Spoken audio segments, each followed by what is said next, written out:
C'est parti pour la première vraie journée à Hong Kong. On est arrivé hier, on s'est baladé un peu, mais ça commence vraiment aujourd'hui. Pour arriver de l'aéroport, c'était vraiment simple. Plusieurs options, le train express, le métro qui s'appelle le MTR ou les bus. Personnellement, on a opté pour le bus, c'était vraiment pas cher et en plus c'était direct jusqu'à notre Airbnb. Les premières impressions en vrac de ce qu'on a vu, c'est que c'est une ville très verticale. Plein d'immeubles très collés les uns aux autres, comme une ville de champignons. Les logements sont réputés pour être vraiment petits. On a pu le constater avec notre Airbnb minuscule des cages à lapins. Ces quelques jours vont passer assez vite. On aimerait s'imprégner de l'ambiance, goûter les spécialités locales, surtout ça, et voir les sites principaux. Donc c'est parti, on commence aujourd'hui et on va prendre de la hauteur. Pour traverser depuis la péninsule vers l'île de Hong Kong, nous embarquons à bord du célèbre Star Ferry. Quelques minutes à peine suffisent pour rejoindre l'autre rive. Le trajet est faisable en métro, mais la vue sur la skyline vaut à elle seule le détour en bateau. C'est trop beau. Ces immeubles, j'aurais jamais cru trouver des immeubles aussi jolis, moi qui préfère la nature. Et on va tout là-bas, je crois. L'autre côté, c'est le quartier de Central, le cœur financier de Hong Kong, où les tours modernes côtoient les marchés traditionnels. Direction le Peak Tram. Entre la station de métro centrale et le tramway pour aller au Victoria Peak, il y a ce très joli parc qu'on appelle le Hong Kong Park. On peut facilement y passer 1 heure, se balader au milieu des arbres, de la végétation. C'est très agréable pour reprendre un peu d'air. Je dirais pas un peu d'air frais vu qu'il fait 40 degrés, mais un peu d'air tout court. Les papillons, les carcoïs, les petites fleurs, c'est vraiment joli, ça vaut le détour. C'est sur le chemin, ça coûte rien de s'y arrêter. Inauguré sur le site d'une ancienne caserne militaire, ce parc abrite une serre consacrée à différentes plantes tropicales et désertiques.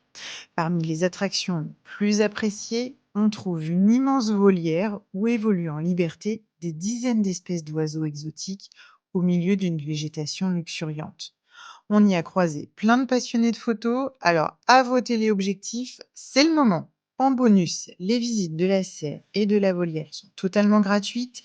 Et si vous aimez vraiment les animaux, sachez qu'à quelques minutes à pied d'ici se trouve le jardin zoologique et botanique de Hong Kong, lui aussi 100% gratuit. Côté pratique, la sortie du parc donne directement sur l'entrée du tramway qui va nous conduire tout en haut.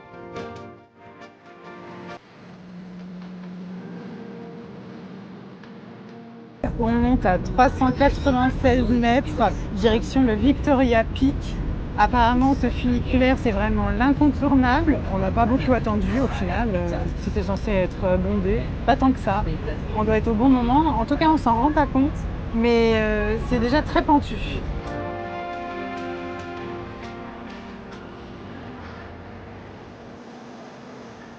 Voilà, on est arrivé au sommet. La vue est vertigineuse. C'est vraiment magnifique. Et c'est là qu'on réalise à quel point la ville est coincée entre la montagne et la mer. Vu d'en haut, ça saute aux yeux tout de suite. Apparemment, il y a une petite promenade qui fait le tour en 1 heure.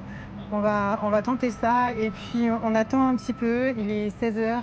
Apparemment, c'est vraiment beau vers 17 h 30 quand le soleil commence à se coucher. J'espère qu'on aura une belle vue.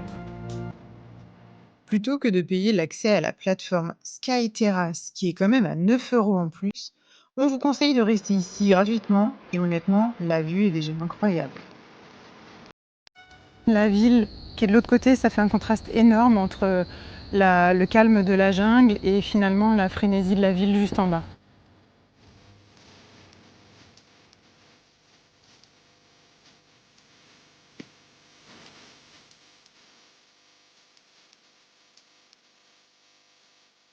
Alors, pour la promenade, comme nous sommes des gens très préparés, nous n'avons ni anti-moustique ni eau. Évidemment, qu'est-ce qui nous manque? De l'eau et de l'anti-moustique. Finalement, le ciel commence à se couvrir peu à peu. On comprend vite que le coucher de soleil ne sera pas au rendez-vous aujourd'hui. Tant pis, Hong Kong a d'autres choses à nous montrer. De retour au sol, on est sur l'avenue of Stars qui contient la fameuse statue de Bruce Lee qu'on va aller voir juste après. Une magnifique vue sur la baie de Hong Kong, c'est incroyable à cette heure-là, c'est vraiment beau. Petite promenade et on attend la Symphony of Lights à 20 h, un spectacle de lumière gratuit. On vous dira si c'est bien.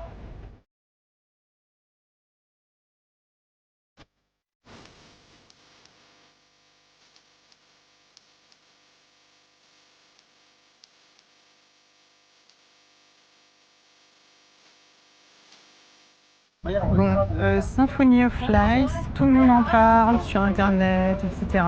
Ne perdez pas votre temps, aucun intérêt. 2-3 petits lasers, 2-3 lumières sur les immeubles, mais pas de musique, rien, ça vaut pas le coup. On avait fait quelque chose d'équivalent à Kuala Lumpur, c'était grandiose.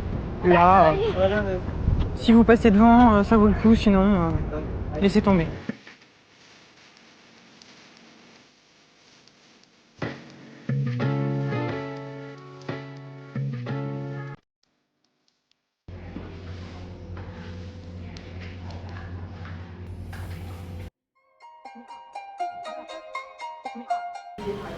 Journée plus soft, je vais pas mentir, on est complètement crevé, on a beaucoup marché hier. Aujourd'hui, on reste du côté de la péninsule de Kowloon, plus précisément dans le quartier de Mongkok, un des quartiers les plus denses au monde, 130 000 habitants au kilomètre carré, c'est énorme. On va aller visiter les marchés locaux et on vous montre ça. Ici, on plonge dans une autre ambiance, celle des marchés de rue, des petits stands et finalement du vrai Hong Kong du quotidien. Ladies Market, un bazar, on trouve un peu de tout. C'est assez visuel, on peut faire des jolies photos. Par contre, pour acheter les souvenirs, honnêtement, on trouve de tout. Des magnettes, des torchons, des foulards, des contrefaçons, des parfums. Il y a des articles un peu plus originaux et des choses qui prêtent à sourire, comme ces magnifiques sacs en vrai chat empaillé. Néanmoins, a priori, les prix sont très gonflés et c'est pas forcément le meilleur endroit pour faire des bonnes affaires, ou en tout cas, il est conseillé de négocier, chose que je déteste, donc je m'y promène mais je n'achète rien. A few moments later.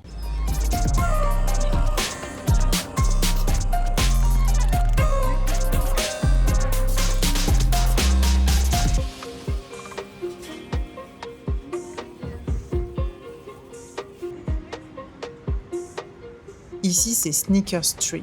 C'est simple, toute la rue est remplie de magasins de basket. Nike, Adidas, modèles rares. Si vous voulez changer de paire, tout est là.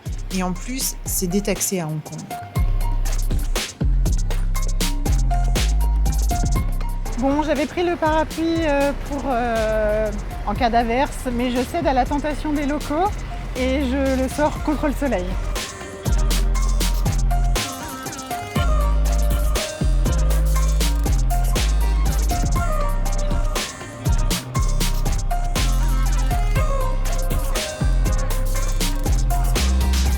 Cap maintenant sur Goldfish Street. En fait, la rue commence par des animaleries classiques, chiens, chats, rongeurs.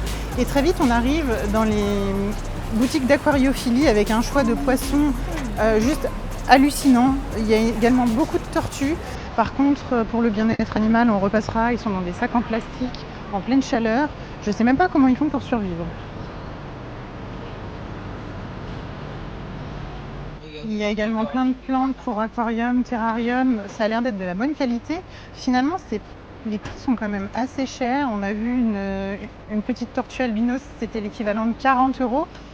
Ça me semble cher, mais je m'y connais pas assez pour juger. Flower Road, une rue de marché aux fleurs. On est à peine 10 minutes de Hong Kong Island et on tombe dans ces petites rues pleines de fleurs. C'est mignon, ça sent super bon. C'est là où tout Bangkok vient s'approvisionner en fleurs. Vraiment, c'est très très joli.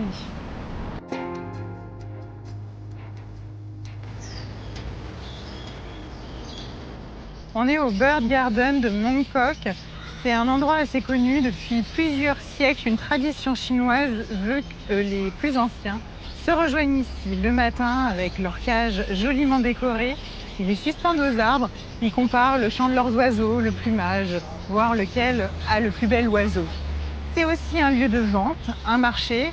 Le plus beau, bien sûr, c'est la tradition des anciens qui viennent. Ça se perd, les jeunes générations ne sont pas du tout intéressées par ça. C'est dommage, parce que c'était quelque chose qui marquait les esprits quand on passait dans le coin.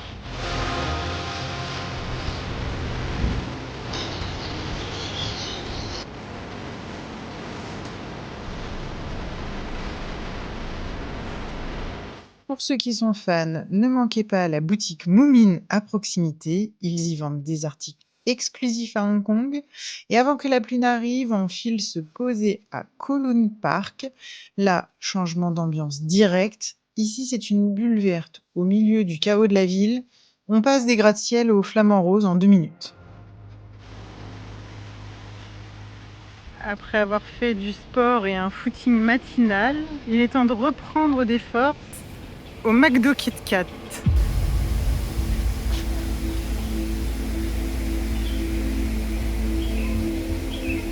Même le club du 3e âge se la joue influenceur.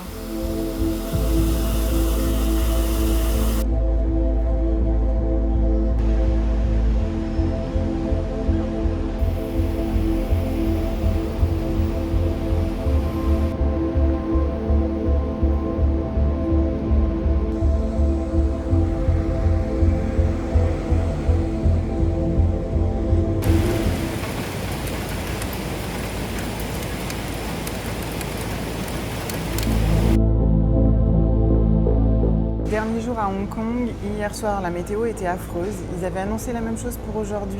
On croise les doigts, pour l'instant ça a l'air de se maintenir, on va voir si le temps nous épargne. En tout cas, avant de prendre l'avion, on voudrait explorer un dernier endroit, c'est le Shilin Temple, avec un jardin à côté. Il a été seulement construit en l'an 2000, donc il est récent, mais a priori il a été construit dans un style hyper traditionnel, très ancien. Donc l'endroit semble être très joli. Les moines vivent encore sur place, mais on peut quand même y entrer.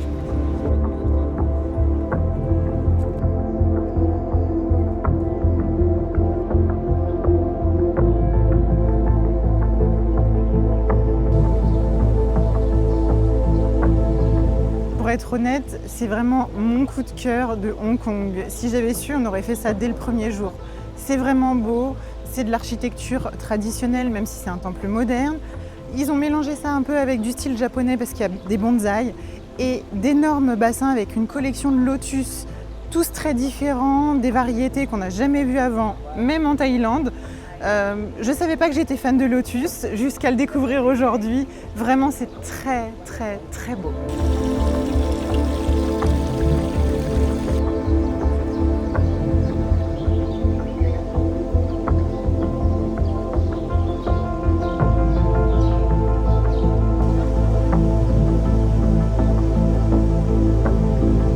À la sortie du temple, on arrive dans le Nam Lian Garden. C'est un jardin zen, magnifique aussi, très reposant. Étrangement, il n'y a pas beaucoup de monde. Je ne sais pas si c'est un lieu qui est si visité que ça par rapport au reste. Énormément de végétation et beaucoup de rochers. En fait, dans la tradition chinoise, apparemment, les rochers symbolisent l'éternité et la sagesse. Et derrière, un point de vue magnifique sur ce pont rouge. Vraiment, rien à redire. Venez vous promener ici. Parlons maintenant du plus important, la nourriture. On n'est pas venu à Hong Kong uniquement pour la vue, mais aussi pour les spécialités locales. Et on a commencé fort avec les fameux dim sum, ces petites bouchées vapeur servies dans des paniers en bambou. Salé ou sucré, il y en a pour tous les goûts, et le dim sum à la crème reste clairement un incontournable. On a aussi testé le célèbre Mod 32, une adresse un peu plus haut de gamme, qui sert apparemment un canard laqué incroyable. Ça tombe bien puisque justement nous n'aimons pas le canard. On passe notre tour, idem avec le bird nest qui est pourtant aussi au menu. Si vous ne savez pas ce que c'est une spécialité chinoise faite à base de vrais nids d'oiseaux. Puis on a fait aussi un stop dans un petit restaurant recommandé par le guide Michelin, la preuve qu'on peut très bien manger sans forcément exploser le budget, et honnêtement la file d'attente en valait largement la peine. C'était super bon. Pour finir, le snack de rue par excellence, la egg waffle ou gai dan jai en chinois. Après tout ça, heureusement qu'on ne nous a pas pesé à l'aéroport comme les valises.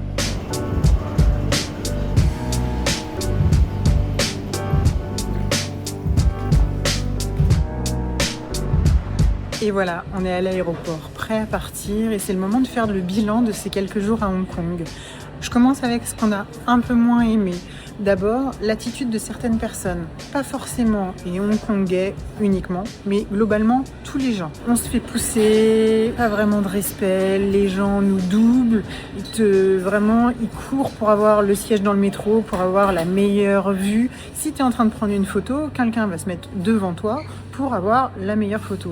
Donc c'est pas forcément super cool, mais c'est pas lié aux Hongkongais, c'est aussi lié aux influenceurs, aux spots photos. C'est vrai qu'il y a des endroits très jolis et finalement ça rend un peu les gens fous. Le deuxième point qu'on a le moins aimé à Hong Kong, c'est les logements. On le savait, c'est une ville surpeuplée, c'est des cages à lapins, c'est connu pour ça. Et effectivement, notre Airbnb faisait 6 mètres carrés, c'est vraiment tout petit. Mais ça fait aussi partie de l'expérience, donc c'est pas si négatif que ça. Par contre, je n'imaginerais pas du tout vivre ici à l'année dans un appartement comme ça.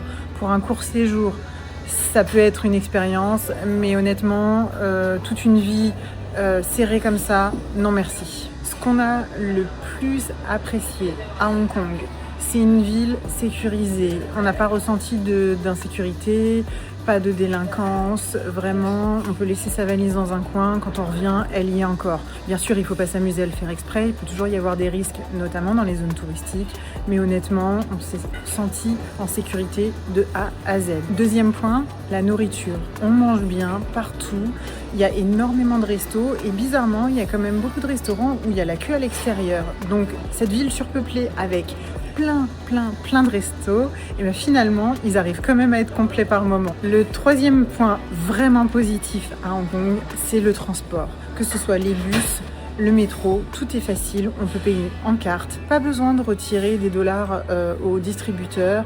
Finalement, j'avais pris vraiment le minimum pour acheter une petite bouteille d'eau par-ci par-là. Tout le reste, on a payé uniquement en carte bancaire, c'était très pratique. Le dernier point positif qu'on a le plus apprécié, Hong Kong, c'est une grande ville, tout est toujours ouvert, tout est à portée de main, on manque de rien. Dès qu'on a besoin de quelque chose, on trouve toujours un magasin ouvert.